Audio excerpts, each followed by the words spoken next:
So I'm Asian American. My parents immigrated from Hong Kong.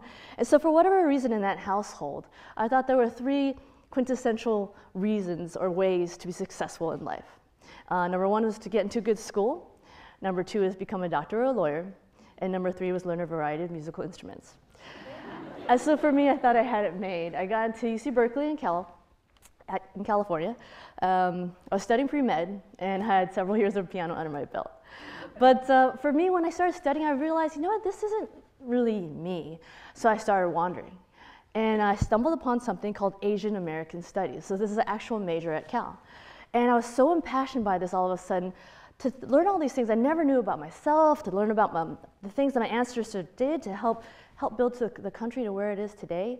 So I got so excited, I decided to major in, and I picked up my phone to call my parents to let them know.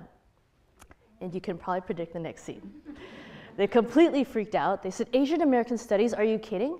Why don't you just come home more often? We'll tell you what your Asian American Studies life is about. We're working all these jobs for you and your brothers to give you opportunities that we can never have imagined. Your great-great-great-grandparents sailed the Pacific Ocean in a tiny little boat and almost died, so that now you can tell us you're studying yourself. And I said, wow, they're really good at this guilt thing. But I put my foot down and I decided to do it. And I remember that moment. It was graduation. It was in my apartment. It was deathly quiet. And I finally understood what my parents were talking about. I couldn't find a job.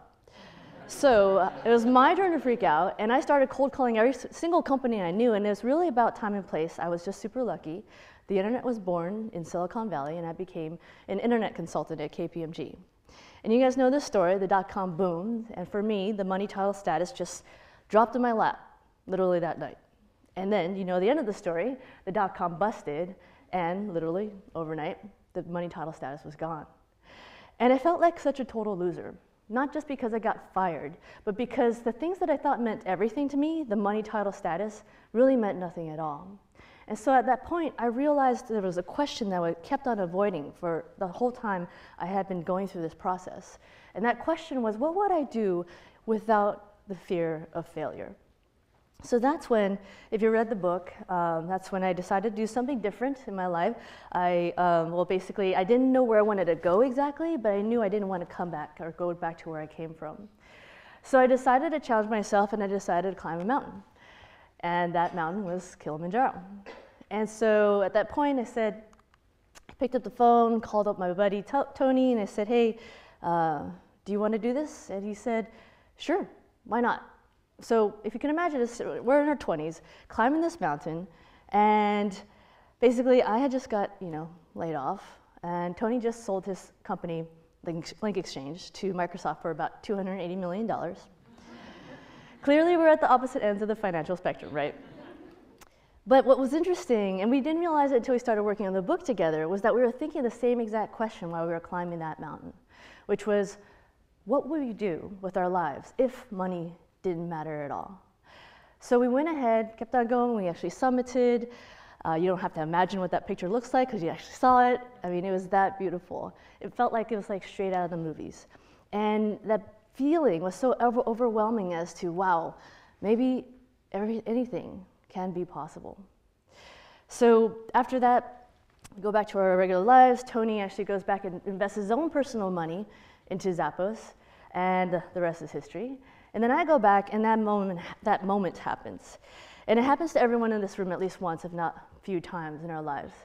It feels like when your life does a 180 or the rug gets pulled out from underneath your feet. And for me, it was facing my greatest fear. And my greatest fear was basically losing someone in my life that I couldn't imagine life without. That's when I lost my father to colon cancer. And again, it was one of those moments that really pushed me to that forefront of asking those questions I never wanted to answer. And then at that point, I realized, you know what? Let me look at life differently. I looked at life like a green field. I started doing things that I was super passionate about, like creative writing, graphic design, making films, just things that I thought were of meaning and real substance to me. And through that process, I inadvertently established my own core values. If it wasn't the money, title, status, what was it? It was clearly the people in my life. And I knew if I was to make decisions on that, I would never look back with regret. So in some weird parallel way, that's when I stumbled upon this tiny little startup called Zappos.com. And all it wanted to do when it started was just sell the most shoes in the world. But then it grew up. And they said, you know what, we're going to be the best at customer service. But then they matured again. And they said, you know what, we're going to be the best at employee happiness. And through that process, what they realized was that they had a higher purpose in the world than just selling shoes. They wanted to deliver happiness to it. So fast forward a few years later, that's when Delivering Happiness, the book, and now the company was born. But I wanted to actually pause on this slide for a moment, because some of you might be wondering why I did this format in this funky little way. And it's actually an exercise that we do with our clients, and we call it the happiness heartbeat exercise. So the whole thought here is that for us, happiness isn't all about the highs in our lives. Happiness can be just as informed by the lows, sustainable happiness, that is. So if you think about the highs and lows of your life, and this is what I did, I just plotted it up versus time here. And if you think about these moments of like, what values were present or not present? What people were present in my life or absent? And it's actually very telling as to how you can help answer that first question I posed, which is how can we sustain our own happiness in our lives?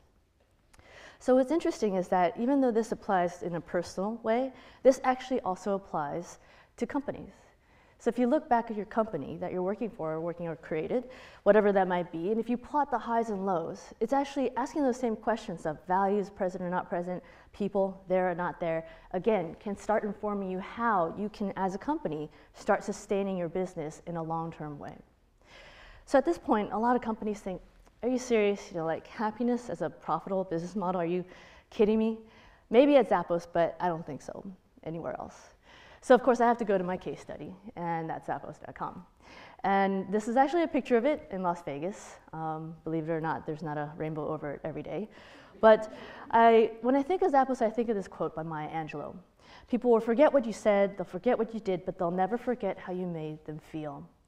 And why I put this up there is not only because I love it as a personal mantra, but also the fact that Zappos actually uses this statement in their day-to-day business decisions. This is a picture of their warehouse in Kentucky. Yes, some might say a woman's dream closet. Others could say a man's ultimate nightmare. But I put this up there because there's been so much time, money, resources invested in making this one of the most efficient warehouses in the world. Yet they didn't do this to say, hey, look at us, we've got amazing technology. They did this because of something internally they call PEC, personal emotional connection.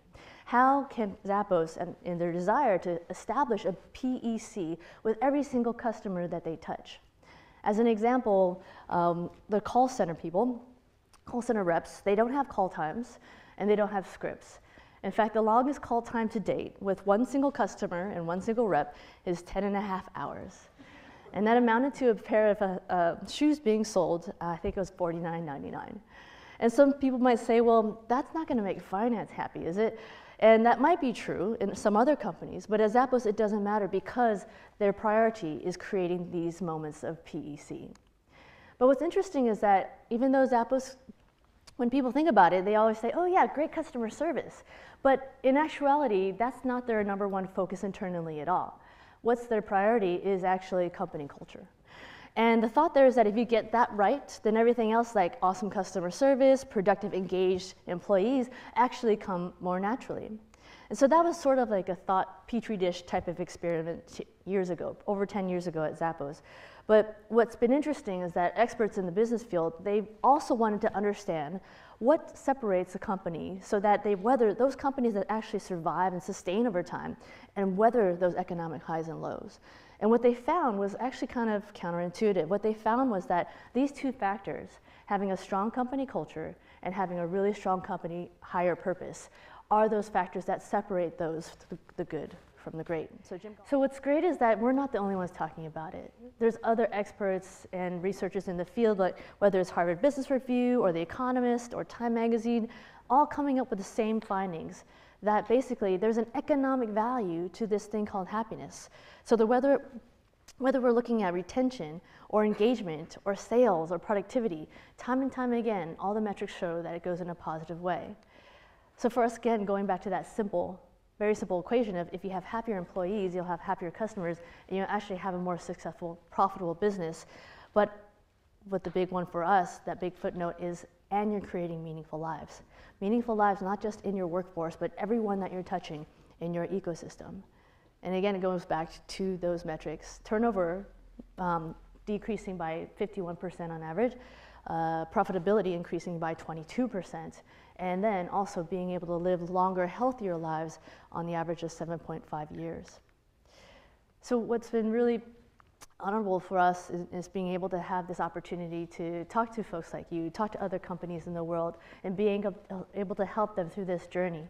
One of the companies that we worked with early on was one of the top 20 e-commerce companies in the country, and they were so happy to report that because of our help, they're actually able to increase their monthly sales by 39%, and they increased their unplanned absences by 92%, just because people wanted to show up to work more. So our frameworks are relatively simple. This is basically how we make happy work. There's profits, obviously, as a given, and what we layer then is the culture on the bottom, so values and behavior, how you're actually living out your values. On top of that is the science of happiness, those levers that I talked about, and ultimately higher purpose. How can you align a whole company so that everyone is behaving and breathing these things? So that's the what, and the next is the how and the who. So what we say is that how it all starts is the me, and then the we, and then the community. Because at the end of the day, we now know that we do have within our control how we stay happy or not stay happy. And at the end of the day, if we have that measure in place, so we can stay happy people, then that actually extends to the we, so whether it's our team, our company, our department, whatever that might be, and then that naturally extends to the community. Since if we are working for a higher purpose, then that greater value towards the greater world will happen and be impacted. So for us, we talk about changing the world, and I mean, now more than ever, every company is talking about we're changing the world somehow. But I think about this. There's a great quote by a poet by the name of Remy, and what he said was, "When I was clever, I wanted to change the world, but when I got wiser, I knew I had to change myself first." So for us, what we believe is if we can change our individual worlds, then together, as a whole, we can change the world.